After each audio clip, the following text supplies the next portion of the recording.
Hello students, आज हम start करेंगे क्लास 9th का केमिस्ट्री का first chapter matter in our surrounding. चलिए इसे स्टार्ट करते हैं with the definition of matter.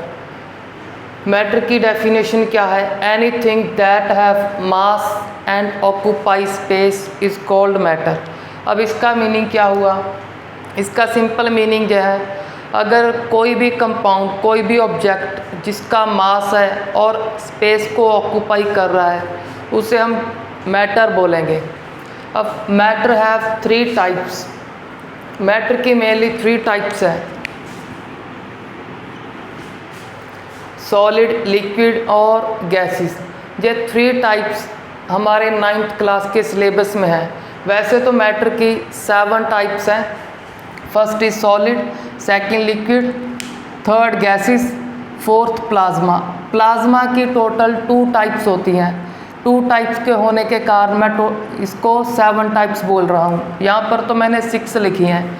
अगर इसकी 2 टाइप्स होंगी तो टोटल ये 7 हो जाएंगी। Fourth plasma, fifth Bose-Einstein condensate, sixth is Fermi ionic condensate. आप एक्स्ट्रा नॉलेज के लिए इनके सिर्फ नाम याद रख लो। हमें 9th क्लास में तो इनको ही स्टडी करना है डिटेल में। फर्स्ट हम सॉलिड की कुछ एग्जांपल्स को चेक करते हैं।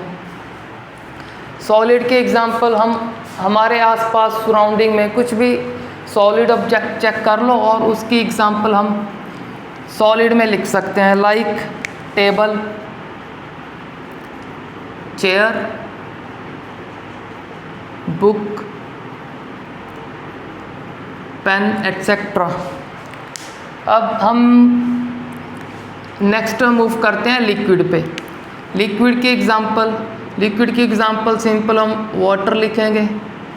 वाटर, मिल्क, ये हमारी सराउंडिंग में बड़ी आसानी से दोनों चीज़ मिल जाती हैं। Next third one is alcohol. Alcohol भी बड़ी आसानी से मार्केट में से मिल जाता है। Last one is gases. अब हमारे आसपास सराउंडिंग में कौन कौन सी गैसेस होती हैं? Mainly oxygen and nitrogen.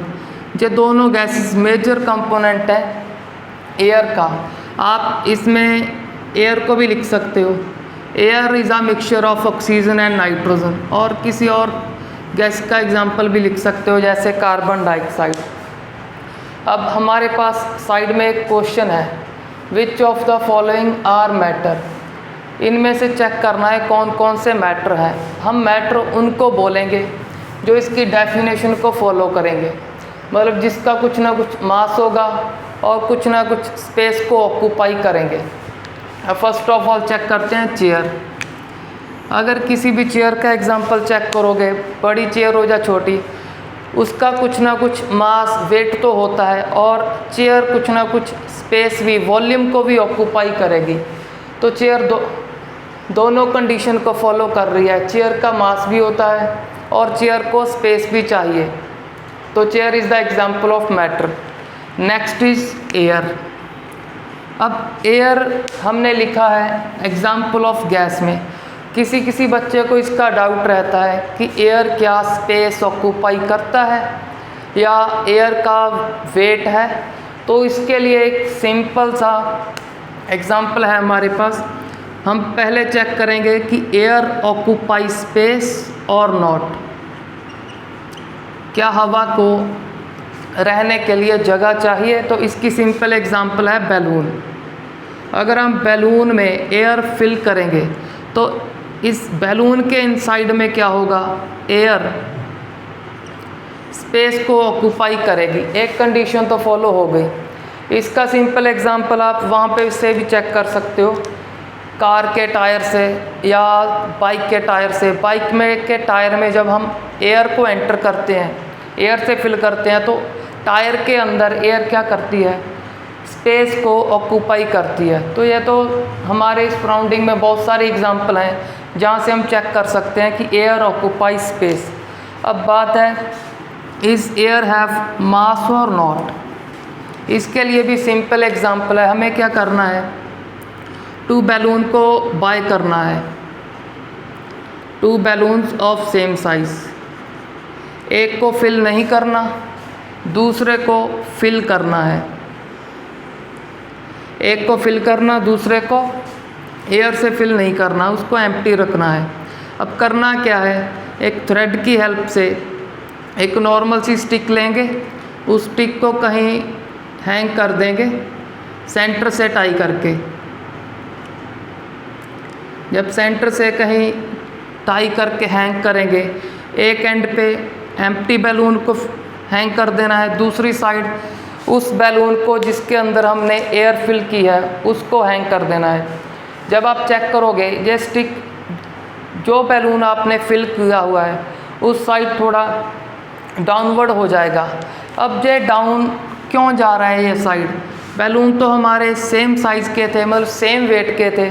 अब उसमें एक्स्ट्रा वेट है, ये एक्स्ट्रा वेट ही हमें बता रहा है, ये एक्स्ट्रा वेट होने के कारण नीचे की तरफ जाएगा। अब एक्स्ट्रा वेट कहाँ से आया, वो एक्स्ट्रा वेट आया एयर से, क्योंकि बैलून तो हमने सेम साइज़ के बाय किए थे। अगर सेम साइज़ के बाय किए थे तो बैलून का वेट तो सेम होगा। अब एक्स्ट्रा वेट आया एयर का, तो सिंपली हम बोल सकते हैं एयर के पास मास भी है, सिंपली वेट भी है, और स्पेस तो ऑक्यूपाई करता ही है। अब एयर भी दोनों डेफिनेशन को फॉलो कर रहा है, तो एयर को भी हम मैटर की एग्जांपल में लिख सकते हैं। Air is also mixture of oxygen and nitrogen, तो हम ये भी बोल सकते हैं ऑक्सीजन नाइट्रोजन छोड़ो, सभी गैसेस के पास मास, कुछ ना कुछ मास होता है। हायर क्लास में तो आप स्टडी भी करोगे या नेक्स्ट चैप्टर्स में आप स्टडी करोगे। Mass of oxygen is 32 gram, mass of nitrogen is 28 ग्राम, आप आगे स्टडी करोगे इसको। चलो अब हम मूव करते हैं नेक्स्ट एग्जाम्पल पे। नेक्स्ट हम चेक करते हैं हेट। क्या हेट मैटर है? हेट तो एक फीलिंग है, हेट लव या क्या, ये क्या है, एक फीलिंग है। इस फीलिंग का कोई वेट नहीं होता, ना ही इसका ये कहीं स्पेस ऑक्यूपाई करते हैं इस रियल वर्ल्ड में। हमने रियल वर्ल्ड में देखना है, क्या रियल वर्ल्ड में लाइक चेयर के लाइक क्या स्पेस ऑक्यूपाई करेगा? हेट कोई स्पेस ऑक्यूपाई नहीं करेगा। ये तो सिंपली ह्यूमन के हार्ट में होता है, वहाँ पे स्पेस नहीं देखना, हमें रियल वर्ल्ड में स्पेस चेक करना है। तो हेट तो ना तो इसका वेट है, सिंपली लव का भी कोई वेट नहीं है, ना ही स्पेस ऑक्यूपाई करता है रियल वर्ल्ड में, तो ये एग्जाम्पल नहीं है मैटर के। अब थॉट्स को चेक करते हैं। थॉट्स भी हमारे माइंड में होते हैं, ये भी रियल वर्ल्ड में कोई स्पेस नहीं ऑक्यूपाई करेगा, ना ही इसका कोई वेट होगा। तो थॉट्स भी क्या हुए, मैटर की एग्जाम्पल नहीं है। Simply next example cold. अब कूलनेस या कोल्डनेस या हॉटनेस क्या होगा? कूलनेस या कोल्डनेस हमें किसी ऑब्जेक्ट के टेम्परेचर के बारे में बताएगा। अगर हम किसी ऑब्जेक्ट को टच करते हैं, वो कूल है, तो हमें कोल्डनेस की फीलिंग आएगी। अब वो कोल्डनेस या हॉटनेस क्या है, वो मैटर नहीं है। मैटर क्या होगा, वो ऑब्जेक्ट होगा, क्योंकि वो उस ऑब्जेक्ट का, जो कूल है या हॉट है, उस ऑब्जेक्ट का कुछ ना कुछ मास भी होगा, कुछ ना कुछ वो स्पेस भी ऑक्यूपाई कर रहा होगा। तो वो ऑब्जेक्ट मैटर है, ना कि कोल्डनेस या हॉटनेस। ये कोल्डनेस और हॉटनेस का कोई इनका खुद का वेट नहीं है, ना ही ये कोई स्पेस ऑक्यूपाई करते हैं। स्पेस तो ऑब्जेक्ट ऑक्यूपाई करेगा जिससे हमें कूलनेस मिल रही है। तो सिंपली हम कह सकते हैं कोल्ड क्या मैटर की एग्जांपल नहीं है, क्योंकि इसका तो ना वेट है, ना ही स्पेस ऑक्यूपाई करता है। नेक्स्ट एलिमेंट्स का कुछ ना कुछ मास भी होता है और स्पेस भी कुछ ना कुछ ऑक्यूपाई करेंगे किसी कंटेनर में। तो elements are the example of matter. Next water का भी कुछ ना कुछ वेट होता है। एयर और water occupy some space in glass, bucket और बाउल। तो वाटर को हम बोल सकते हैं water is also example of matter. Last one is smell of perfume. अब स्मेल ऑफ परफ्यूम हो या smell of any food, any object की स्मेल हो, तो स्मेल को क्या हम मैटर में कंसीडर करेंगे। अब इसको मैटर में कंसीडर क्यों कर रहे हैं, क्योंकि स्मेल हमें किस चीज़ की आएगी, लाइक यहाँ से स्टडी करते हैं परफ्यूम्स की।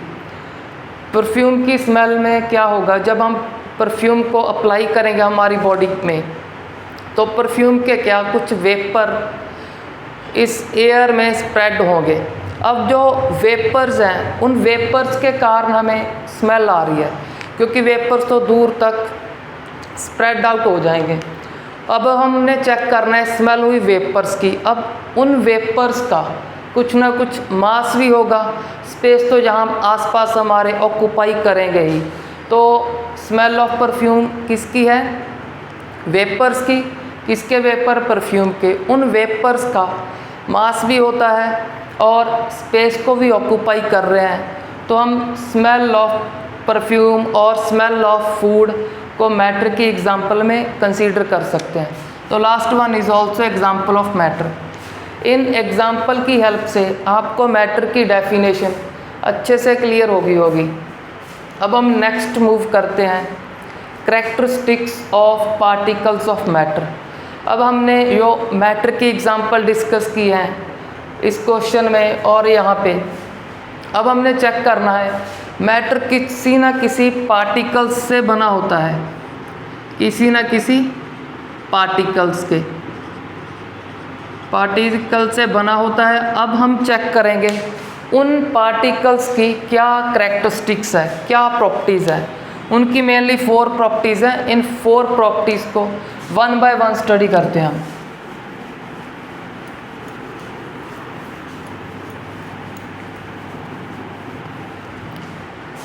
फर्स्ट प्रॉपर्टी में लिखा, particles of matter are microscopic in nature. Microscopic का मीनिंग क्या होता है, वेरी स्मॉल। अब किसी भी मैटर के जो पार्टिकल हैं वो माइक्रोस्कोपिक होंगे।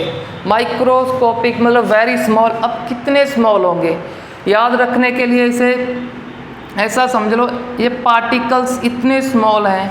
अगर हम सिंगल पार्टिकल की बात करें, एक पार्टिकल को हम ह्यूमंस नेक्ड आई से देख नहीं सकते, इतने स्मॉल होते हैं वो। तो इस पॉइंट को अच्छे से लर्न करना कि मैटर के जो पार्टिकल्स हैं वो माइक्रोस्कोपिक हैं, वेरी स्मॉल है, ह्यूमन आई को विजिबल नहीं है। इसको विजिबल करने के लिए, इनको देखने के लिए हमें माइक्रोस्कोप की ज़रूरत पड़ेगी, क्योंकि ये माइक्रोस्कोपिक पार्टिकल हैं। नेक्स्ट हम स्टडी करते हैं सेकंड कैरेक्टरिस्टिक्स।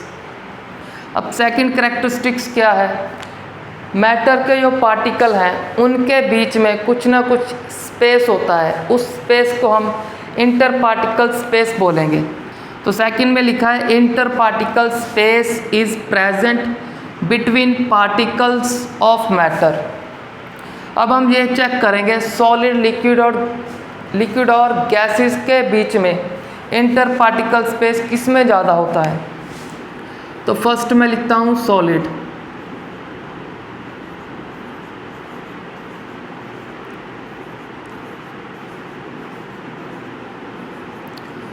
सर्कल से मैं ड्रॉ कर रहा हूँ पार्टिकल्स को।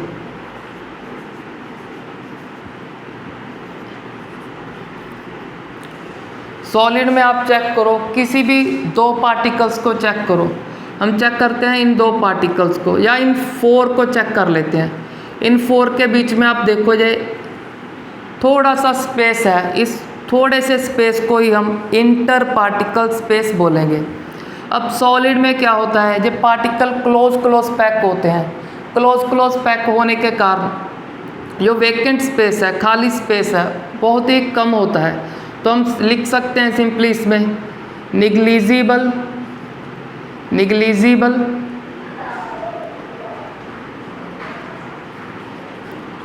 Inter particle space is present, या सिंपली लिख सकते हैं very less inter particle space is present. Next is liquid में क्या होता है, जो पार्टिकल का स्पेस है थोड़ा इंक्रीज कर जाता है।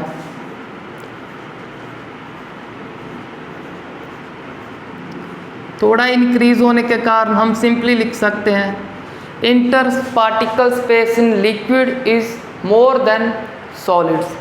और गैसेस में तो जो इंटर पार्टिकल स्पेस और भी बढ़ जाता है। तो इसको हम ऐसे शो कर देंगे, यहाँ पे लिक्विड में इंटर पार्टिकल स्पेस कम था, यहाँ पे इंक्रीज कर दिया, क्योंकि गैसेस में बहुत ज़्यादा इंटर पार्टिकल स्पेस होता है। अब इस इंटर पार्टिकल स्पेस होने के कारण ही हम गैस पे जब प्रेशर अप्लाई करेंगे तो प्रेशर अप्लाई करके इसे बड़ी आसानी से कंप्रेस कर सकते हैं। क्यों कंप्रेस कर सकते हैं? क्योंकि गैस के पार्टिकल्स के बीच में बहुत सारा खाली स्पेस होता है। इस स्पेस को फिल करने के लिए इस गैस को कंप्रेस करेंगे बाय अप्लाइंग प्रेशर। जब प्रेशर अप्लाई करेंगे बड़ी आसानी से गैस कंप्रेस हो जाएगा। अब लिक्विड में भी थोड़ा बहुत स्पेस है, तो लिक्विड भी थोड़ा बहुत कंप्रेस होंगे, बट गैस के जितना नहीं होंगे, थोड़ा बहुत।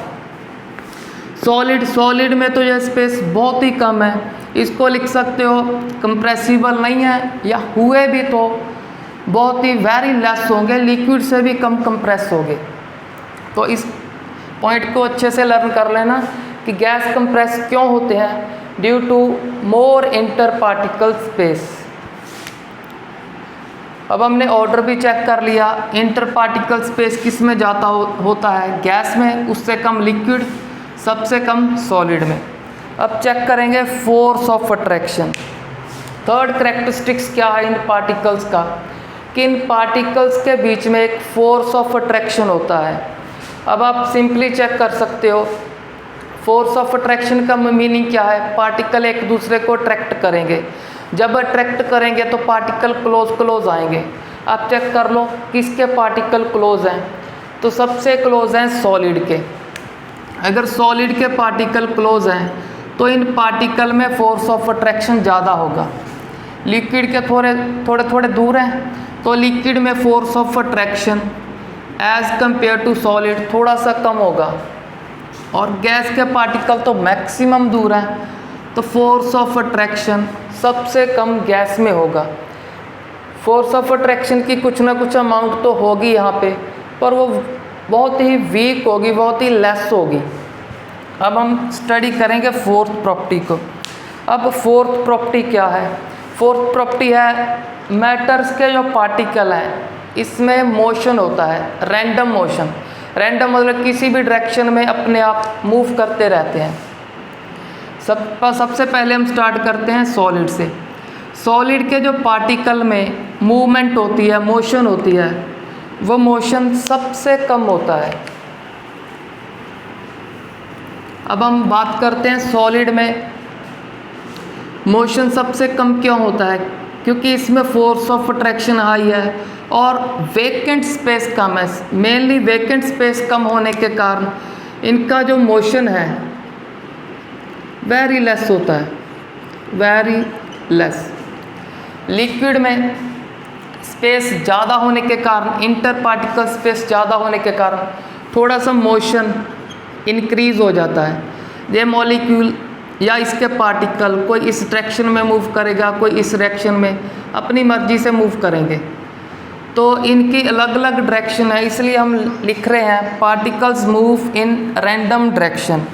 वाटर का, लिक्विड का एग्जांपल ले लेते हैं। वाटर, हम सभी को पता है वाटर के पार्टिकल के अंदर कुछ ना कुछ मोशन होता है।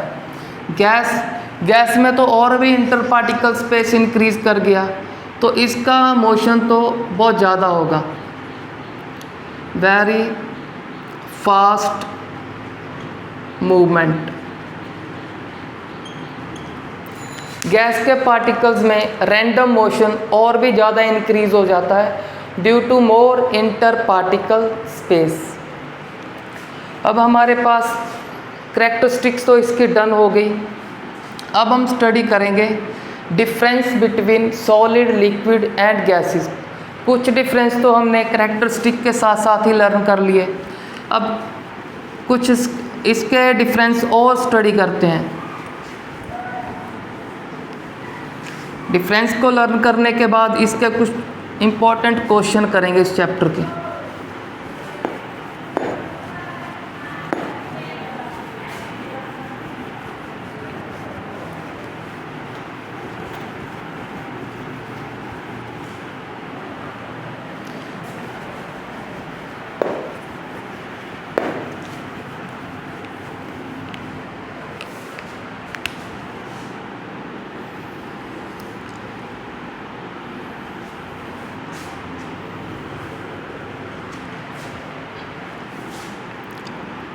सबसे पहले हम बात करेंगे शेप की।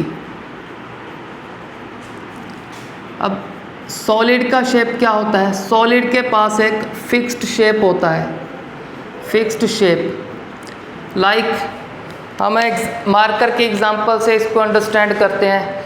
मार्कर क्या है? एक सॉलिड का एग्जांपल है। इसकी जो शेप आज है या अब है वही 1 घंटे के बाद होगी, जब वही कल और परसों होगी। तो इसको हम क्या बोलते हैं? जितने भी सॉलिड है अगर उनके ऊपर बाहर से कोई एक्सटर्नल फोर्स नहीं लगाते हम तो उनकी शेप फिक्स्ड रहती है। तो सिंपली हम बोल सकते हैं सॉलिड के पास क्या है? एक फिक्स्ड शेप। अब बात करते हैं लिक्विड। लिक्विड क्या है? Do not fixed shape. Liquid के पास फिक्स्ड शेप नहीं है, तो इसके पास कौन सा शेप होगा?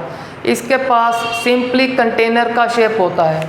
अगर हम किसी भी लिक्विड को, फॉर एग्जांपल वाटर को बीकर में ऐड करेंगे तो ये बीकर की शेप ले लेगा। अगर इस वाटर को अब बाउल में ऐड करेंगे तो वाटर लिक्विड होने के कारण बाउल की शेप ले लेगा। तो इसमें लर्न करना, liquid do not have fixed shape, it have the shape of container. Similarly gases,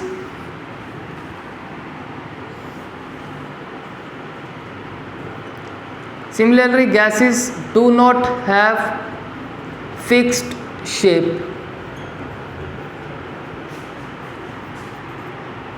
gases के पास भी फिक्स्ड शेप नहीं है। अब इनके पास कौन सा शेप होता है? इसके पास भी कंटेनर का या बॉडी का। फॉर एग्जांपल अगर बैलून में एयर फिल करेंगे तो बैलून की शेप ले लेगा एयर। अगर एयर को किसी व्हीकल के टायर में ऐड करते हैं तो टायर की शेप ले लेगा। अगर फुटबॉल में ऐड करते हैं तो फुटबॉल की शेप। सिंपली बोल सकते हैं जिस भी बॉडी के अंदर गैस को फिल करेंगे उसी का शेप लेगा, इसका कोई भी फिक्स्ड शेप नहीं है, लाइक सॉलिड्स। अब हम नेक्स्ट बात करते हैं वॉल्यूम। अब अगर किसी सॉलिड का फिक्स्ड शेप है तो सॉलिड का वॉल्यूम भी फिक्स होगा।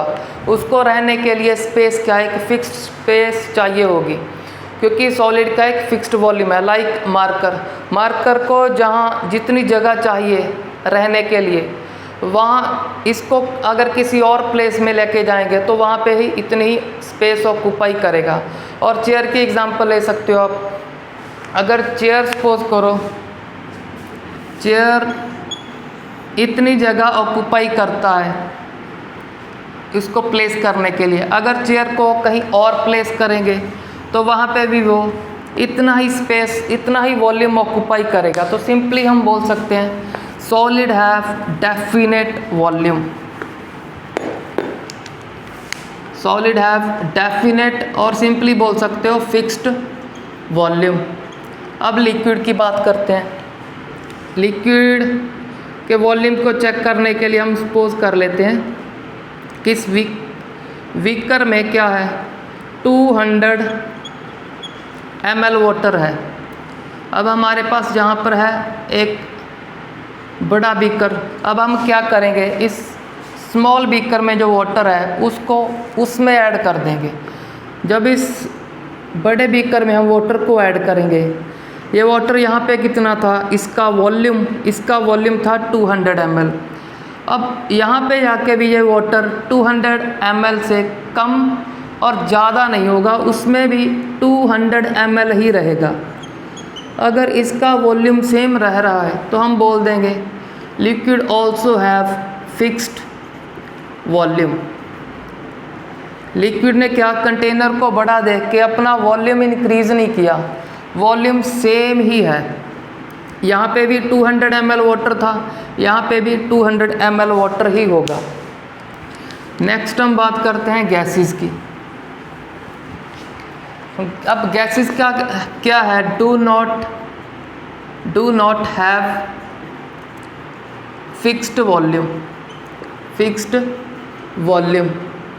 अब गैसेस का फिक्स्ड वॉल्यूम नहीं है, क्यों? इसके लिए एग्जांपल चेक करो एक बैलून की। हमने बैलून में एयर फिल किया तो एयर का वॉल्यूम कितना हो गया?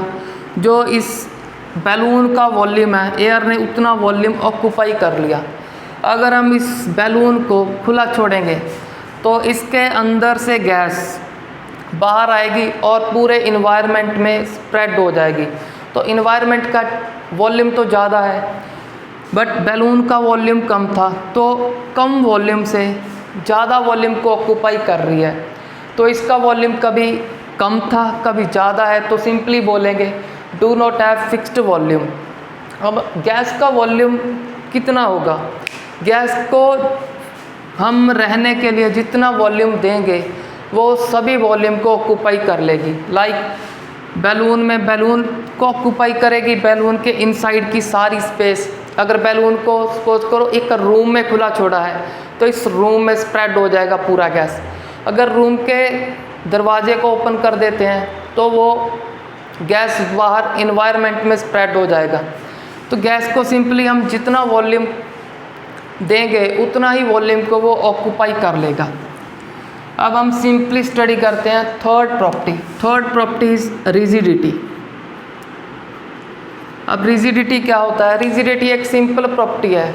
जब हम किसी ऑब्जेक्ट पे फोर्स लगाते हैं, अगर फोर्स लगाने पे उसका शेप चेंज नहीं होता तो वो सब्सटेंस क्या है? एक रिजिड सब्सटेंस है, उसके पास रिजिडिटी है। लाइक मार्कर पे मैं फोर्स लगा रहा हूँ तो इसका शेप नहीं चेंज हो रहा, तो सिंपली बोल सकते हैं सॉलिड क्या होता है? सॉलिड रिजिड होते हैं, तो सिंपल लिख देते हैं हैव रिजिडिटी। तो सॉलिड के पास सिंपली रिजिडिटी होती है। Next liquid.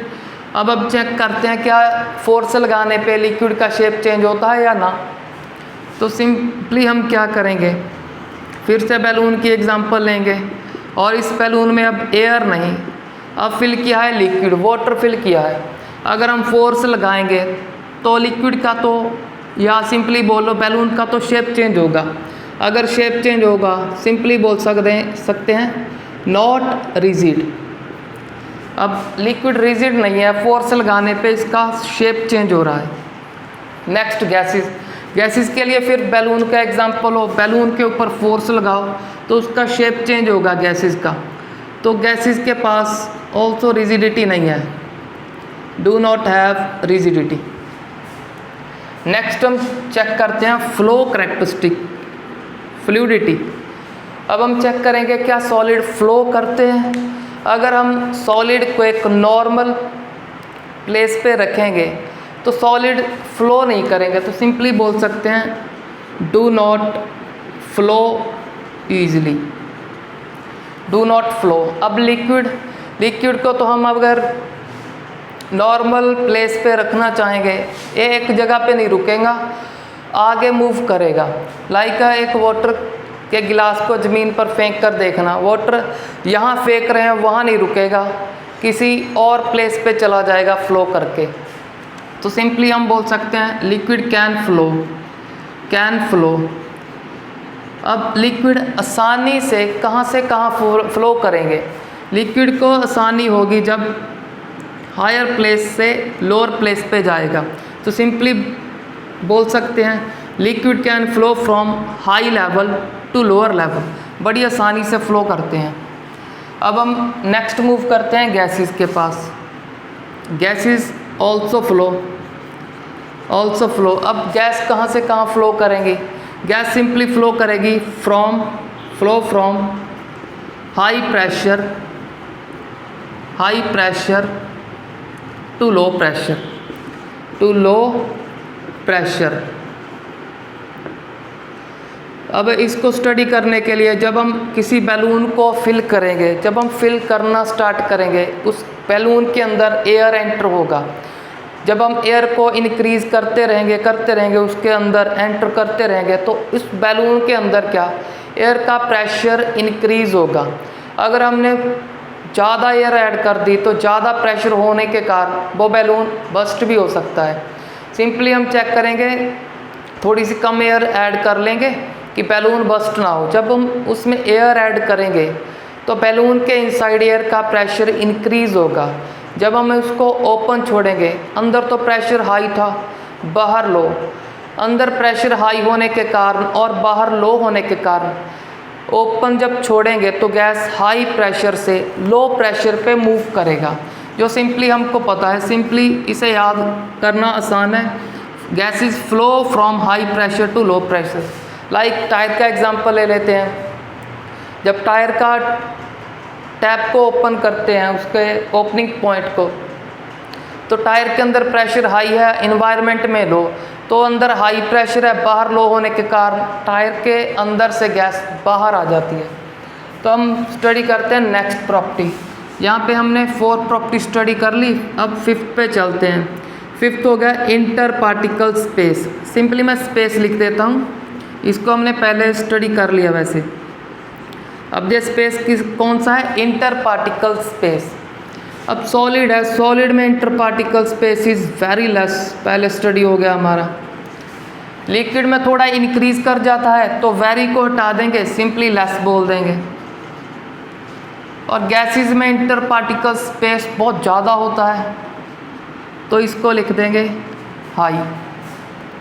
अब बात करते हैं कंप्रेसिबिलिटी की। कंप्रेसिबिलिटी या कंप्रेस लिख दिया मैंने, जहाँ पे आप कंप्रेसिबिलिटी लिख लेना, यहाँ पे स्पेस कम है। अब जो सॉलिड है उसमें जो स्पेस है पार्टिकल के बीच बहुत ही कम है। अगर बहुत ही कम है तो उसको कंप्रेस करना बहुत ही मुश्किल है, तो इसमें लिख देंगे वेरी लेस कंप्रेसिबिलिटी। लिक्विड में थोड़ा बहुत स्पेस बढ़ जाता है एज़ कम्पेयर टू सॉलिड, तो ये कंप्रेस होगा, तो सिंपली लिख देंगे मोर कंप्रेसिबल देन लिक्विड। मोर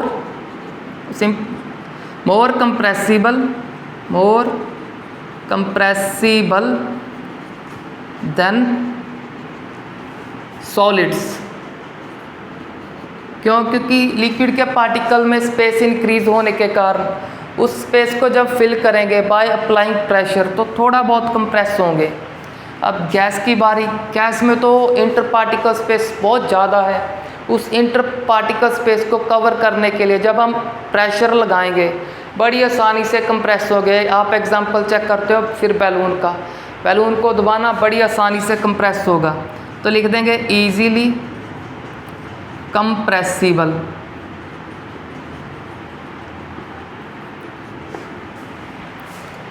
हमारे पास जहाँ पे 6 करैक्टरिस्टिक होगी। अब 7 पे मूव करते हैं। 7 को स्टडी करने के लिए चलो नीचे ही लिख लेते हैं। एक तो इंटर पार्टिकल स्पेस हो गया, next is inter particle force. Inter particle force of attraction किस में ज़्यादा होता है? सॉलिड में, क्योंकि इसके पार्टिकल क्लोज हैं। क्लोज कब आएंगे? जब inter particle force of attraction ज़्यादा होगा। तो इसमें सबसे ज़्यादा लिख देंगे वेरी हाई।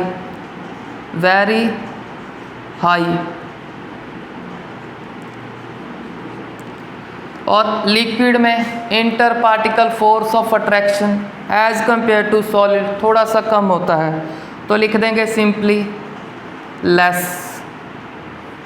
यहाँ पे लेस लिख दिया मैंने, inter particle force of attraction as compare to solid. और गैस के पार्टिकल तो बहुत दूर होते हैं, तो इसमें force of attraction very weak होता है, तो सिंपली लिख देंगे वेरी लेस। अब हम मूव करते हैं लास्ट डिफरेंस पे। लास्ट डिफरेंस को स्टडी करने के लिए हम फर्स्ट 2 को इरेज कर लेते हैं। अब हम स्टडी करेंगे लास्ट प्रॉपर्टीज या last difference is kinetic energy. अब काइनेटिक एनर्जी क्या होता है? इसको सिंपली बोल सकते हैं जब कोई ऑब्जेक्ट मूव कर रहा है, जब कोई भी ऑब्जेक्ट मूव करेगा तो उसके पास काइनेटिक एनर्जी होती है। तो इसकी simple definition, the energy possessed by particles due to motion is called kinetic energy. अब काइनेटिक एनर्जी का फॉर्मूला होता है half mv²। m is the mass of object, v is the velocity, जिस velocity या स्पीड से object move कर रहा है। तो अब हम चेक करते हैं कि काइनेटिक एनर्जी, सिंपल मोशन किस में ज़्यादा होता है? जिसमें मोशन ज़्यादा हुआ उसके पास काइनेटिक एनर्जी भी ज़्यादा होगी। अब हमने स्टडी किया था characteristics of particles of matter, उसमें स्टडी किया था कि सबसे कम मोशन सॉलिड के पार्टिकल्स में होगा। अगर सॉलिड के पार्टिकल्स के पास मोशन कम है तो उसके पास काइनेटिक एनर्जी क्या होगी? Very less. और लिक्विड के पार्टिकल्स में फोर्स ऑफ अट्रैक्शन कम होने के कारण वो ईजिली मूव कर सकते हैं। ईजिली मूव करेंगे तो उनके पास कुछ ना कुछ काइनेटिक एनर्जी आएगा। तो लिख देंगे have high kinetic energy, high kinetic energy than solids. Liquid के पास ज़्यादा काइनेटिक एनर्जी होता है एज़ कम्पेयर टू सॉलिड, क्योंकि उसके पार्टिकल बड़ी आसानी से मूव कर सकते हैं। अब लिक्विड की एग्जांपल से एक कंसेप्ट और सीखते हैं काइनेटिक एनर्जी का। सपोज करो हमारे पास यहाँ पे वाटर है, हमें पता है ये वाटर मॉलिक्यूल आसानी से फ्रीली मूव कर सकते हैं। अब हम बात करेंगे जब हम टेम्परेचर इंक्रीज़ करेंगे। टेम्परेचर इंक्रीज सिंपली बोल देते हैं जब हम इसको बॉयल करेंगे। जब बॉयल करेंगे टेम्परेचर इंक्रीज होगा। अब सभी को पता है टेम्परेचर इंक्रीज होने पे इसका मोशन और इंक्रीज होगा। अगर मोशन इंक्रीज हो गया सिंपली बोल देंगे काइनेटिक एनर्जी इंक्रीज हो गया। तो सिंपली लर्न करना है काइनेटिक एनर्जी कब इंक्रीज होता है? जब टेम्परेचर इंक्रीज होता है। सिंपली अगर हम आपसे एक क्वेश्चन पूछें, कोई ऑब्जेक्ट है, एक तो सबसे पहले उसे रखा 30 डिग्री सेल्सियस पे, बाद में रख दिया 70 डिग्री सेल्सियस में। अब 70 डिग्री सेल्सियस तो हाई टेम्परेचर है, हाई टेम्परेचर पे क्या होगा? उसके पास है काइनेटिक एनर्जी हाई और लो। तो आपका आंसर आना चाहिए उसके पास काइनेटिक एनर्जी हाई होगा, क्योंकि टेम्परेचर इंक्रीज कर गया। अब चलो लास्ट डिफरेंस स्टडी करते हैं गैस। गैस के पास काइनेटिक एनर्जी होगा या ना? अब इसको स्टडी करते हैं। अब इसको स्टडी करने के लिए सभी को पता है, अगर दोबारा फिर से बैलून को फिल करेंगे, अगर ओपन छोड़ेंगे बड़ी आसानी से गैस बाहर मूव करेगा। ये बाहर आसानी से मूव करना क्या बता रहा है कि एयर के पास, गैस के पास बहुत ज़्यादा मोशन है। ज़्यादा मोशन होने के कारण सिंपली बोल देंगे वेरी हाई काइनेटिक एनर्जी। अब गैस के पास तो लिक्विड से भी ज़्यादा काइनेटिक एनर्जी है।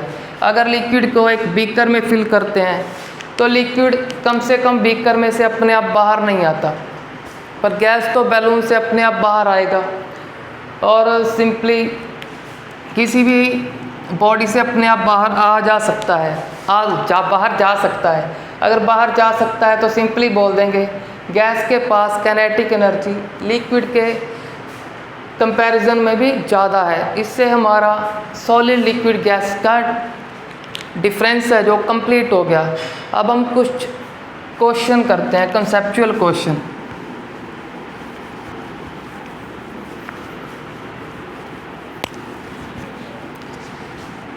फर्स्ट कंसेप्चुअल क्वेश्चन हम काइनेटिक एनर्जी से ही स्टडी करेंगे।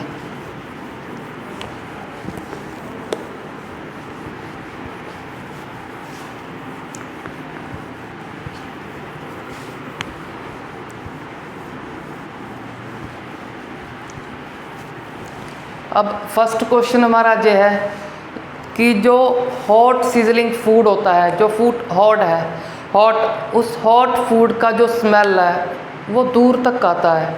और जब कोई फूड कोल्ड होता है, कूल होता है, तो उसका स्मेल दूर तक नहीं जाता, उसके पास से ही उसका स्मेल आता है। तो इस क्वेश्चन का आंसर क्या है कि हॉट सीजलिंग फूड का जो स्मेल है दूर तक क्यों आता है? तो सिंपली हम बोलेंगे जो हॉट फूड होगा, हॉट फूड का क्या है? Temperature high. टेम्परेचर हाई, अगर टेम्परेचर हाई है, जो हॉट फूड में से फ्यूम्स निकल रहे होंगे, उन फ्यूम्स का क्या होगा? जो इसमें से फ्यूम्स निकलेंगे, फ्यूम के पास हाई टेम्परेचर होने के कारण मोर या हाई काइनेटिक एनर्जी होगा। हाई काइनेटिक एनर्जी मतलब उनका मोशन ज़्यादा होगा। अगर मोशन ज़्यादा है वो दूर तक जा सकते हैं। अगर दूर तक चले गए तो दूर तक उनका स्मेल ईजिली आ सकता है हमें। और सिंपली कोल्ड फूड का टेम्परेचर हाई की बजाय लो होगा। अगर लो, काइनेटिक एनर्जी भी लो, तो उसके जो फ्यूम्स हैं दूर तक नहीं ट्रैवल कर सकते, तो उसका स्मेल हमें जब पास जाएंगे उस फूड के तो पास से ही आएगा। सिंपली हमारा एक क्वेश्चन तो हो गया। अब मूव करते हैं नेक्स्ट क्वेश्चन पे। नेक्स्ट क्वेश्चन है हमारा कि जो स्विमर होता है स्विमिंग पूल में अपने हैंड बड़ी आसानी से पास कर लेता है, पर जब उसको हम बोलें एक वुड जो कि सॉलिड है, उस सॉलिड में से हैंड पास करे तो आसानी से पास नहीं हो सकता। वो है वुड में हैंड कब पास होगा या कौन पास करेगा? वुड में हैंड पास करने के लिए हमें एक कराटे एक्सपर्ट की ज़रूरत होगी। तो इस क्वेश्चन के आंसर को अब स्टडी करते हैं। सिंपली स्विमिंग पूल में जो स्विमर है वाटर में हैंड पास करेगा। अब वाटर क्या है? वाटर लिक्विड का एग्जाम्पल है। अब लिक्विड के जो पार्टिकल्स होते हैं, मैं इन दो को कंसीडर करता हूँ इस आंसर को अच्छे से समझने के लिए। Inter particle force of attraction क्या होगा? फोर्स ऑफ अट्रैक्शन लो होगा, सिंपली वीक बोल सकते हैं हम। Inter particle force of attraction low होगा। उस लो फोर्स ऑफ अट्रैक्शन को कोई भी स्विमर बड़ी आसानी से ब्रेक कर सकता है। अगर बड़ी आसानी से ब्रेक कर देगा तो उसे कोई मुश्किल नहीं आएगी वाटर में स्विम करने के लिए। तो इसका सिंपल आंसर तो ये हो गया कि फोर्स ऑफ अट्रैक्शन वीक था तो बड़ी आसानी से उस में हैंड पास कर लेगा by breaking this low force of attraction. अब बात है किसी सॉलिड की, सॉलिड लाइक वुड और ब्रिक। अब वुड में आसानी से हैंड नहीं पास हो सकता, उसके लिए कराटे एक्सपर्ट की ज़रूरत है हमें। तो इसका कारण क्या है? अब वुड तो एग्जांपल है सॉलिड की। अब सॉलिड में क्या होता है? किसी भी दो पार्टिकल्स में या inter particle force of attraction, force of attraction क्या होता है? Very high. इस हाई फोर्स ऑफ अट्रैक्शन को ब्रेक करने के लिए हमें हाई एनर्जी चाहिए। वो हाई एनर्जी किसके पास होगी? एक कराटे एक्सपर्ट के पास। इसमें से कोई नॉर्मल इंसान तो हैंड पास नहीं कर सकता, जो एक्सपर्ट होगा वो ही इससे हैंड पास कर सकता है, क्योंकि इस पार्टिकल्स में फोर्स ऑफ अट्रैक्शन बहुत ज़्यादा है। तो सिंपली हमारा लिक्विड और सॉलिड के इस क्वेश्चन का आंसर हो गया। अब हम कंपेयर करेंगे गैस और लिक्विड को, या सिंपली एयर और वाटर को बोल। अब इसी क्वेश्चन से मिलता जुलता क्वेश्चन है एयर और वाटर का। अब हम जब एयर में फ्रीली हैंड मूव करते हैं तो बड़ी आसानी से मूव करता है, बट जब वाटर में हैंड मूव करेंगे तो हमें थोड़ा एक्स्ट्रा फोर्स लगाना पड़ेगा। तो इसका भी सिमिलर आंसर है। वाटर में जो फोर्स ऑफ अट्रैक्शन होगा पार्टिकल के बीच में, वो एयर के कंपैरिजन में, गैस के कंपैरिजन में ज़्यादा होगा। अगर ज़्यादा है उसको ब्रेक करने के लिए हमें सम एक्स्ट्रा फोर्स लगाना पड़ेगा। एयर में क्या है? फोर्स ऑफ अट्रैक्शन पार्टिकल के बीच में बहुत ही लो है, और लो फोर्स ऑफ अट्रैक्शन बड़ी आसानी से ब्रेक हो जाएगा, तो हमें हैंड मूव करने में या वॉक करने में कोई परेशानी नहीं होगी, क्योंकि एयर में मूव करते हैं हम। एयर के पार्टिकल्स में तो force of attraction very low है। अब हम मूव करते हैं नेक्स्ट क्वेश्चन पे। अब नेक्स्ट क्वेश्चन क्या है? नेक्स्ट क्वेश्चन है कोई भी गैस, अगर किसी भी गैस को किसी कंटेनर में फिल करेंगे, किसी भी कंटेनर में, तो गैस क्या करता है? पूरे कंटेनर को ऑक्यूपाई कर लेता है। ऑक्यूपाई फुल कंटेनर या होल कंटेनर, सारे के सारे कंटेनर को ऑक्यूपाई करता है। अब इसका आंसर क्या है? सारे कंटेनर को क्यों ऑक्यूपाई कर रहा है? तो इसका सिंपली आंसर है गैस के पार्टिकल्स का जो मोशन है वो बहुत ज़्यादा है, मोशन ज़्यादा है। एक तो बोल सकते हैं random motion is high, random motion is more. दूसरा, इनके पार्टिकल्स के बीच स्पेस, इंटर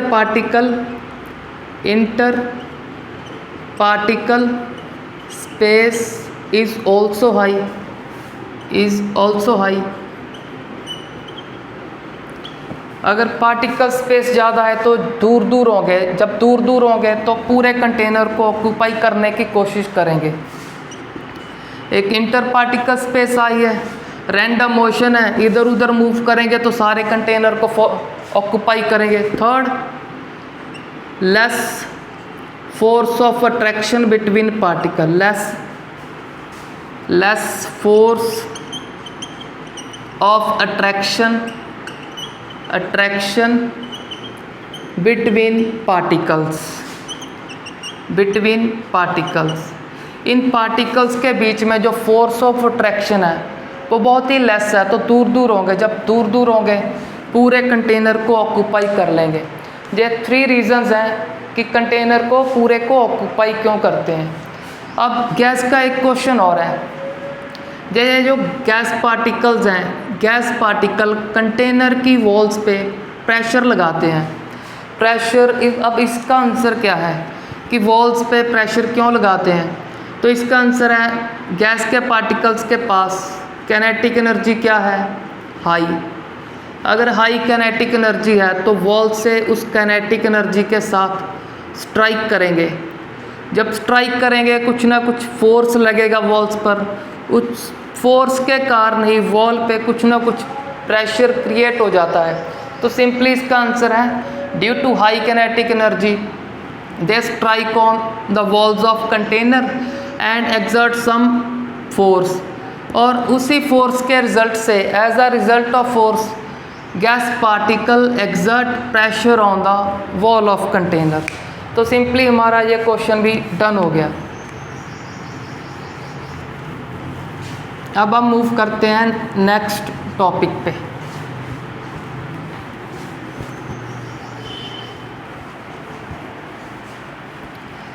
नेक्स्ट टॉपिक पर मूव करने से पहले एक क्वेश्चन और कर लेते हैं। एक और क्वेश्चन सिंपली आपको ऐसा आता है, किसी सॉलिड का एग्जांपल देके पूछेंगे भी wood is called solid why, या आयरन अलमीरा is called solid why, the water is at room temperature is liquid why. तो इन क्वेश्चन का आंसर क्या है? आपने सिंपली अगर कोई सॉलिड का क्वेश्चन है तो उसमें आंसर दे देना है सॉलिड की कुछ प्रॉपर्टी का, लाइक वुड। आपसे पूछ लिया why would is called solid, तो इसका सिंपल आंसर क्या है? Would have fixed shape, fixed volume, would can not flow, तो वुड हैव रिजिडिटी। आप सिंपल कुछ भी 2-4 प्रॉपर्टी इसके आंसर में लिख देना तो इसका आंसर आ जाएगा कि सॉलिड की प्रॉपर्टी को फॉलो करता है, तो इसको वुड बोल देंगे हम। अब सिंपल वाटर का, किसी लिक्विड का एग्जांपल आया। अब वाटर तो 3 फॉर्म में एग्जिस्ट करता है, सॉलिड में भी लाइक आइस, लिक्विड तो है ही वाटर, और वेपर्स में भी होगा। अब क्वेश्चन में क्या पूछेंगे? Water is liquid at 25 degree Celsius और 30 डिग्री सेल्सियस और eight room temperature. Room temperature इसको ही बोलते हैं 25 डिग्री सेल्सियस, और कोई बुक इसे चेंज करके 30 डिग्री भी कभी कभार बोल देती है। तो अगर ये क्वेश्चन आता है तो इसका आंसर क्या है? तो इसका आंसर है वाटर मेल्टिंग पॉइंट या freezing point of water is 0 degree Celsius. अब आपसे पूछ क्या रहे हैं? पूछ रहे हैं 25 डिग्री या 30 डिग्री या रूम टेम्परेचर पे। रूम टेम्परेचर पे तो वाटर लिक्विड होगा, अगर उस लिक्विड वाटर को 0 डिग्री टेम्परेचर मिलेगा तो वाटर क्या फ्रीज हो जाएगा। तो सिंपली लिखोगे freezing point of water is 0 degree Celsius and boiling point is 100 degree Celsius, क्योंकि बॉयल होने पर वेपर्स बनेंगे, वेपर सिंपली गैस बोल सकते हो। तो ये टेम्परेचर ना तो फ्रीजिंग पॉइंट है ना बॉइलिंग पॉइंट, तो लिक्विड में ही एग्जिस्ट करेगा। तो इसका सिंपली आंसर ये हो गया। अगर आपको पूछेंगे 0 डिग्री पे सॉलिड क्यों है, सिंपली लिख दोगे 0 degree is a freezing point of water. और एक वाटर का सिंपली क्वेश्चन और आता है,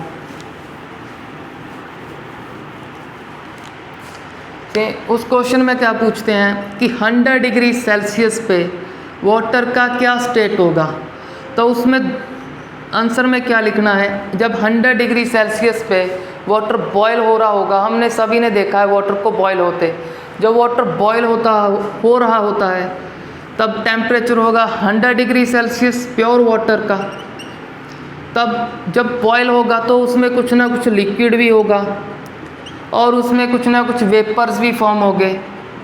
तो आपने इसका आंसर दोनों लिखना है कि 100 डिग्री सेल्सियस पे लिक्विड स्टेट भी होगा, क्योंकि वाटर बॉयल हो रहे को हम देख रहे होते हैं और वहाँ पे हमें लिक्विड नज़र आता है, तो लिक्विड भी होगा 100 डिग्री सेल्सियस के टाइम, और वेपर्स भी दिखेंगे इवेपोरेट होते।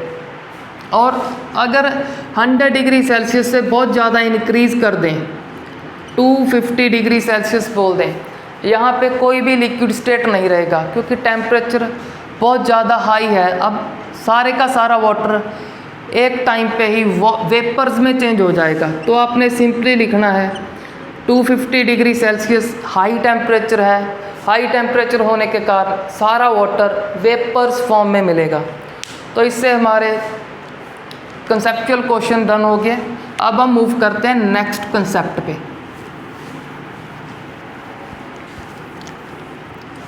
नेक्स्ट कंसेप्ट हम स्टडी करेंगे डेंसिटी का।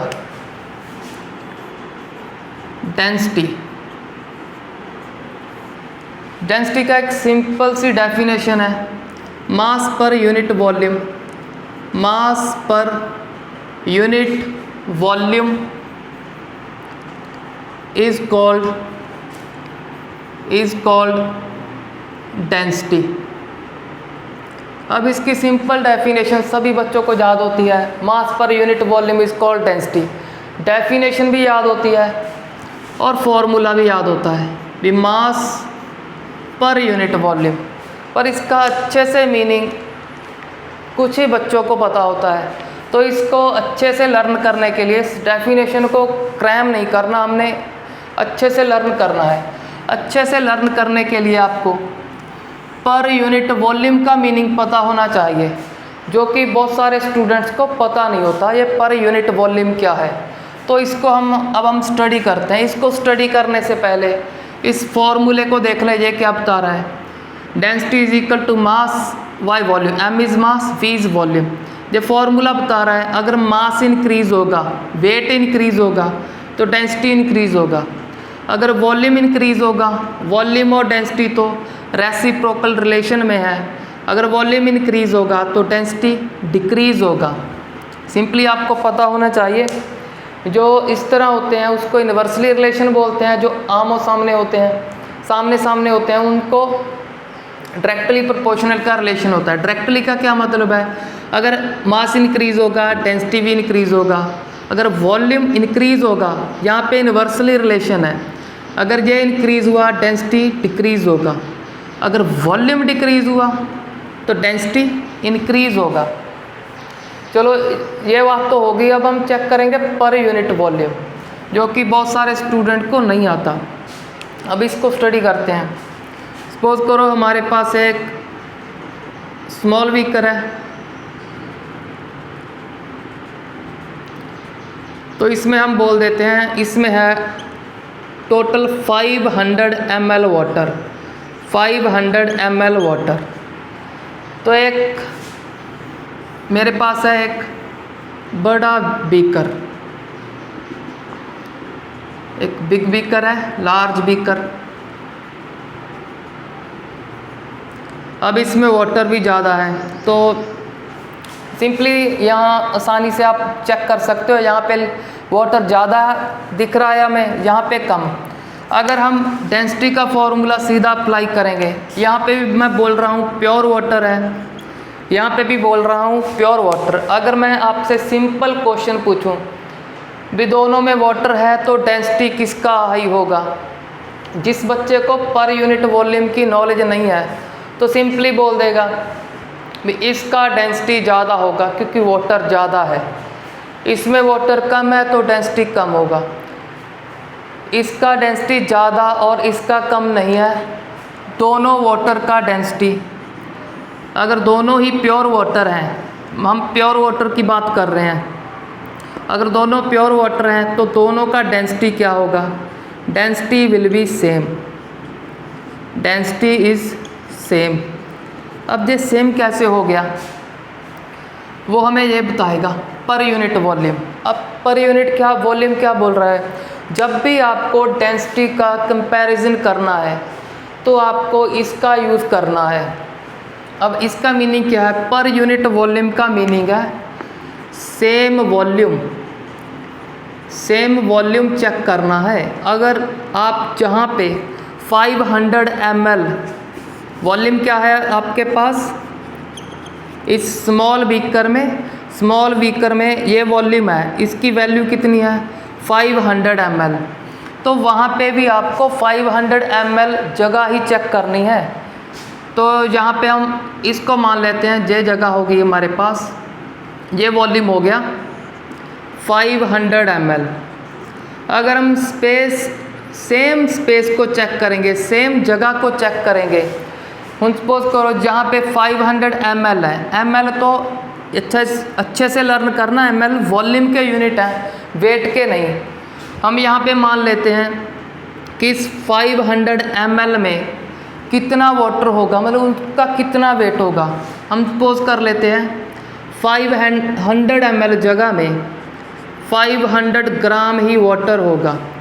अगर हम दूसरे बड़े बीकर में भी 500 जगह को देख रहे हैं, स्पेस को देख रहे हैं, तो इस सेम स्पेस में भी वाटर का वेट 500 ग्राम ही होगा। अब इस फॉर्मूले में पुट करके देखो, मास कितना आया 500 ग्राम दोनों का, तो वॉल्यूम कितना था, यहाँ पे भी स्पेस जगह चेक कर रहे से 500 ml, वहाँ पे भी जगह, सारा जगह नहीं चेक करना, अब सेम ही स्पेस चेक करना है। ये सेम वॉल्यूम का ही मीनिंग है पर यूनिट वॉल्यूम।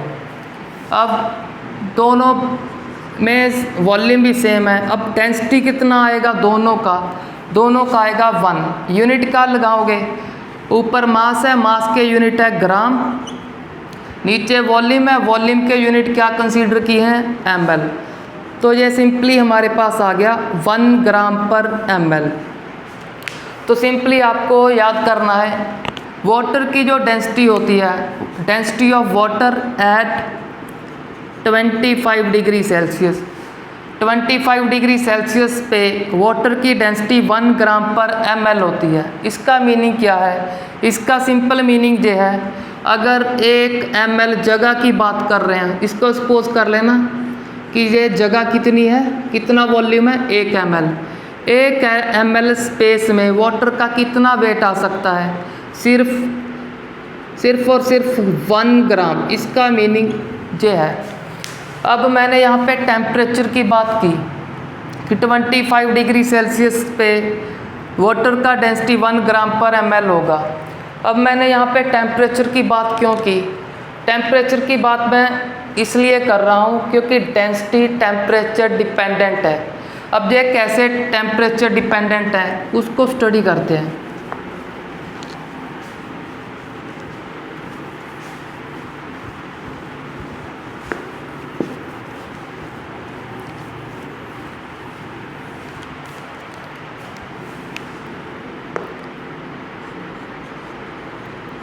इसके लिए सिंपली आपको लर्न करना है, जिस भी फॉर्मूले में, अकेला डेंसिटी नहीं, आपको सभी फॉर्मूले करवा दूंगा जो भी आप फ्यूचर में कभी स्टडी करोगे।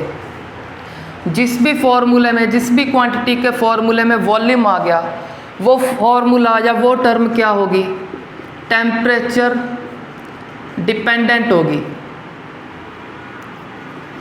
वो टेम्परेचर पे डिपेंड करेगी। टेम्परेचर बढ़ने के साथ इंक्रीज़ या डिक्रीज़ कर सकती है। अब हम इसको चेक करेंगे, इंक्रीज़ करेगी या डिक्रीज़ करेगी। अब हम ये कैसे पता करें कि टेम्परेचर चेंज करने से वॉल्यूम कैसे चेंज होता है। तो सिंपली इसके लिए हम एग्जांपल ले सकते हैं मिल्क की। सपोज करना हमारे पास ये कंटेनर है, इस कंटेनर में हमने ऐड किया है मिल्क। कितना मिल्क ऐड किया सपोज कर लेते हैं 2 kg।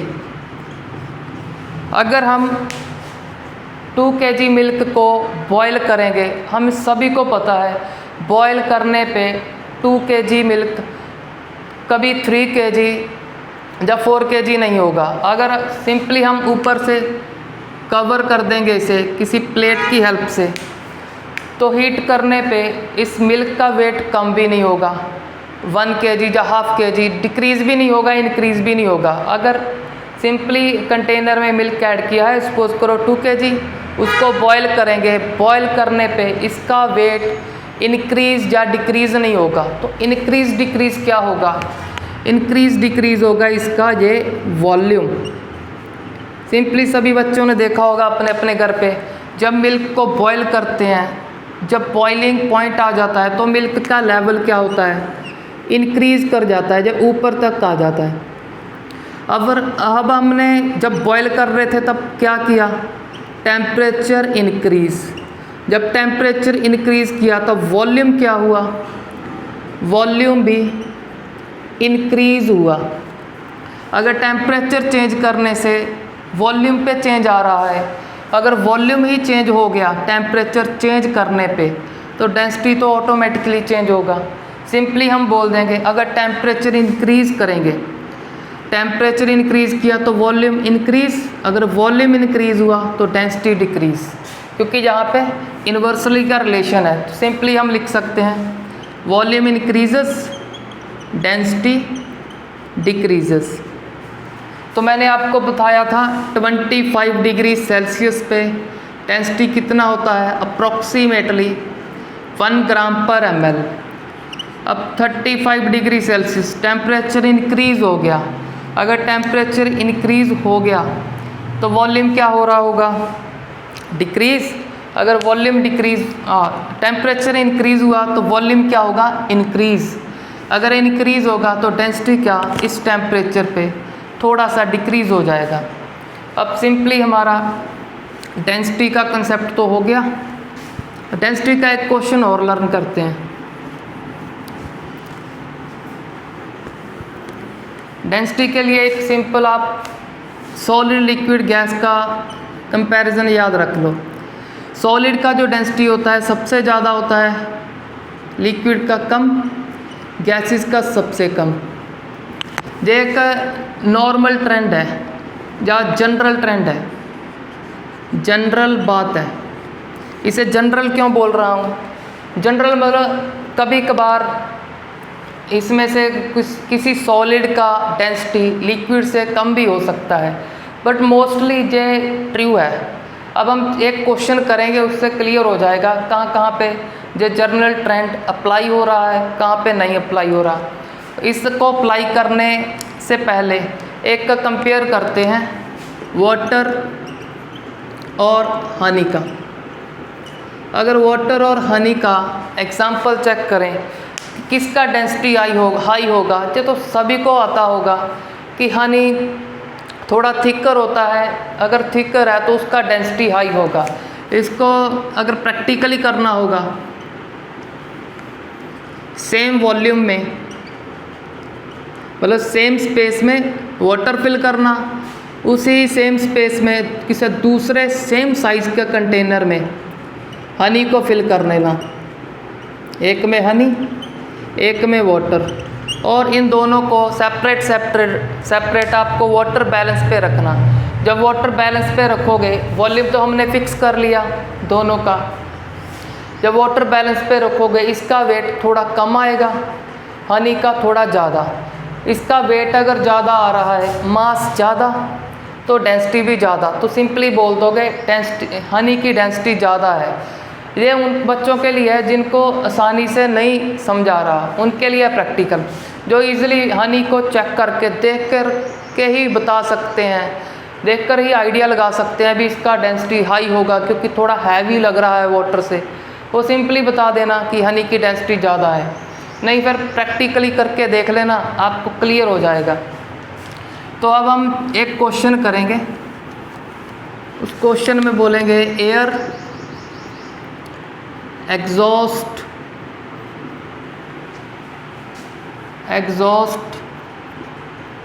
Of chimneys. एयर हो गया, एग्जॉस्ट ऑफ चिमनीज हो गया, एक वाटर, एक हनी, एक कॉटन, एक लिख देते हैं आयरन, Fe। आयरन का सिंबल होता है Fe। जिसको सिंबल नहीं आता वो आगे नेक्स्ट चैप्टर में हम लर्न करेंगे। अब हम इनका चेक करते हैं कि किसका डेंसिटी सबसे हाई है, किसका सबसे लो।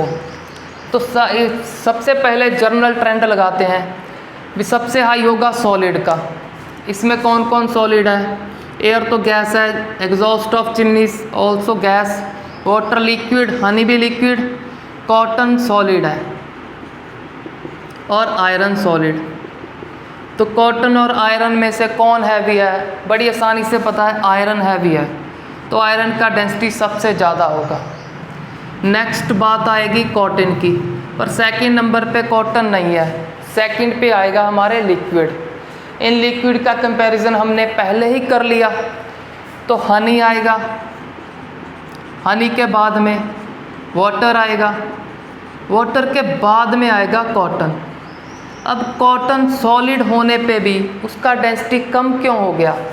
क्योंकि हमें सिंपली पता है कॉटन में क्या होता है, बहुत ज़्यादा वेकेंट स्पेस होता है उसके इनसाइड, वेकेंट स्पेस, खाली जगह होता है। अगर किसी को नहीं पता उसके अंदर खाली स्पेस होता है, तो सिंपली एग्जांपल है, सबको पता है, कॉटन को हम कंप्रेस कर सकते हो। अब कंप्रेस कौन होता है? जिसके अंदर वेकेंट स्पेस है। जब कंप्रेस करेंगे तो वेकेंट स्पेस क्या फिल होने लगता है। कैसे? पार्टिकल क्लोज आते हैं। तो सिंपली वेकेंट स्पेस हाई क्या बताता है? वो बताता है इसका वॉल्यूम ज़्यादा है। अगर वॉल्यूम इंक्रीज होगा तो डेंसिटी डिक्रीज। इसी कारण इसका सॉलिड होने के बावजूद भी इसका डेंसिटी इस दोनों लिक्विड से कम है। अब नेक्स्ट आएगा गैसेस की बारी। इसमें आ जाएगा सबसे पहले एग्जॉस्ट ऑफ चिमनीज।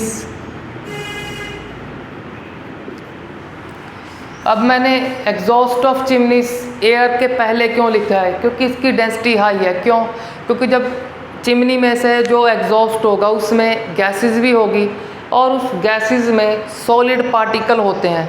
उन सॉलिड पार्टिकल का मास ज़्यादा होगा तो डेंसिटी भी ज़्यादा होगी इस एग्जॉस्ट का। हमारा लास्ट में आएगा एयर, जिसमें सिंपली गैसेस होंगी, कोई सॉलिड पार्टिकल नहीं। तो लास्ट में हम लिख देंगे एयर की एग्जांपल। तो ये हमारा डेंसिटी का कंसेप्ट हुआ अच्छे से क्लियर। अब हम बात करते हैं टेम्परेचर के यूनिट्स की, कि एक यूनिट से दूसरे यूनिट में टेम्परेचर को कैसे चेंज करेंगे। यूनिट कन्वर्जन सीखेंगे अब हम। सिंपल छोटा सा टॉपिक है, आसान सा, बहुत सारे बच्चों को आता भी होगा। तो हम करते हैं यूनिट कन्वर्जन। किनके यूनिट? सिर्फ टेम्परेचर के। सबसे पहले हम स्टडी करेंगे डिग्री सेल्सियस को केल्विन में कैसे कन्वर्ट करते हैं। चेक करें, हमारे पास सपोज करो टेम्परेचर है 25 डिग्री सेल्सियस। अब हमने करना क्या है, इस 25 डिग्री सेल्सियस को केल्विन में चेंज करने के लिए 25 में सिंपली ऐड कर देना है 273। अब इसका प्लस करेंगे, प्लस करके हमारे पास आएगा 298 और यूनिट लगा देना केल्विन।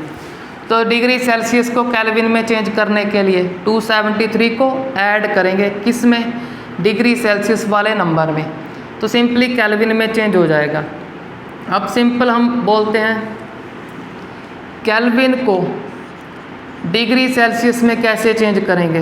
तो सिंपली सपोज करो हमारे पास है 300 केल्विन। अब डिग्री सेल्सियस से केल्विन में जाने पे 273 को ऐड किया था। अब इसका रिवर्स है, केल्विन से डिग्री सेल्सियस आना है तो अब हम क्या करेंगे, इस नंबर में से 273 को माइनस करेंगे। जब माइनस करेंगे तो हमारे पास आएगा अप्रॉक्सीमेटली 27 डिग्री सेल्सियस। तो सिंपली एक दूसरे का रिवर्स है, इसको अच्छे से लर्न कर लेना। अब हम बात करेंगे डिग्री फॉरेनहीट की। डिग्री सेल्सियस को डिग्री फॉरेनहीट में कैसे चेंज करेंगे। सपोज हमारे पास है 37 डिग्री सेल्सियस। अब 37 डिग्री सेल्सियस किसका टेम्परेचर होता है, जैसे एक नॉर्मल ह्यूमन बॉडी का होता है, ह्यूमन बॉडी टेम्परेचर। अब human body temperature degree Celsius में तो 37 है, फॉरेनहीट में चेक करते हैं ये कितना है। इसके लिए हमें याद करना है फॉर्मूला 9/5, यहाँ पे फिल करना है हमें डिग्री सेल्सियस का टेम्परेचर और इसमें ऐड कर देना है 32 को। जब ऐड करोगे तो ये पूरा डिग्री सेल्सियस का टेम्परेचर चेंज हो जाएगा फॉरेनहीट में। चलो इसे यूज़ करते हैं। जहाँ पे फिल करता हूँ 9/5 और टेम्परेचर डिग्री सेल्सियस का 9/5 से 37 को मल्टीप्लाई करेंगे और बाद में 32 ऐड करेंगे। जब हम इसको कैलकुलेट करेंगे ये अप्रॉक्सीमेटली हमारे पास आएगा 66.6। जब इस सारी कैलकुलेशन को हम सॉल्व करेंगे, बाद में ऐड करेंगे 32। अब जब इसका प्लस करेंगे तो ये अप्रॉक्सीमेटली हमारे पास हो जाएगा 98.6 और किस में चेंज हो गया, फॉरेनहीट में। हमको सभी को पता है कि ह्यूमन बॉडी का टेम्परेचर फॉरेनहीट में कितना होता है, 98 डिग्री के आसपास होता है। जब हम डॉक्टर के पास फीवर चेक कराने जाते हैं तो वो बोलता है 100 फीवर हो गया। वो 100 में क्या होता है, फॉरेनहीट में बताता है वो 100 डिग्री फॉरेनहीट। तब हमारा टेम्परेचर क्या अप्रॉक्सीमेटली 1.5 डिग्री ही इंक्रीज़ किया होता है। जब 1.4 डिग्री इंक्रीज़ हो जाता है तब हमें फीवर फील होता है। तो इस कन्वर्जन को करने के लिए इनकी प्रैक्टिस करना और इस फॉर्मूले को अच्छे से लर्न कर लेना। डिग्री सेल्सियस का केल्विन और केल्विन का सेल्सियस, ये तो इजी है, बट इस फॉर्मूले को अच्छे से लर्न करना। अगर हमको इसका रिवर्स करना है, रिवर्स करने के लिए हम क्या करेंगे, अगर सपोज करो हम इस यहाँ पे तो चेक किया डिग्री सेल्सियस से फॉरेनहीट, अगर फॉरेनहीट से डिग्री सेल्सियस में आना है तो इस फॉर्मूले को ही यूज़ करेंगे। फॉरेनहीट के नंबर में से सबसे पहले तो 32 माइनस करेंगे, 32 माइनस करके उधर चला गया, हमारे पास क्या बचा इस साइड 9/5 डिग्री सेल्सियस। तो अब हम क्या करेंगे, जो हमारे पास कैलकुलेशन होगी फॉरेनहीट का नंबर और -32, फॉरेनहीट का जो भी नंबर होगा उससे माइनस करेंगे 32। अब और क्या करना है, अब 5 से इसको मल्टीप्लाई करना है, 9 से डिवाइड। अगर आप ये फॉर्मूला यूज़ करोगे तो आपका डिग्री फॉरेनहीट का टेम्परेचर डिग्री सेल्सियस में चेंज हो जाएगा। इस फॉर्मूले का प्रैक्टिस आप खुद करना। एग्जाम्पल इसका ही ले लेना, फॉरेनहीट का नंबर भर देना, इसमें फिल करना 98.6 डिग्री फॉरेनहीट, इसको फिल करना और इसका माइनस करके बाद में 5 से मल्टीप्लाई करना और उसको बाद में 9 से डिवाइड करना। आप चेक करना यहाँ पे आंसर आएगा 37 डिग्री सेल्सियस। इसको आप खुद प्रैक्टिस करना। इस लेक्चर का अच्छे से बेनिफिट लेने के लिए आप अपने नोट्स प्रिपेयर करना। अब मिलेंगे नेक्स्ट वीडियो में। Thanks for watching.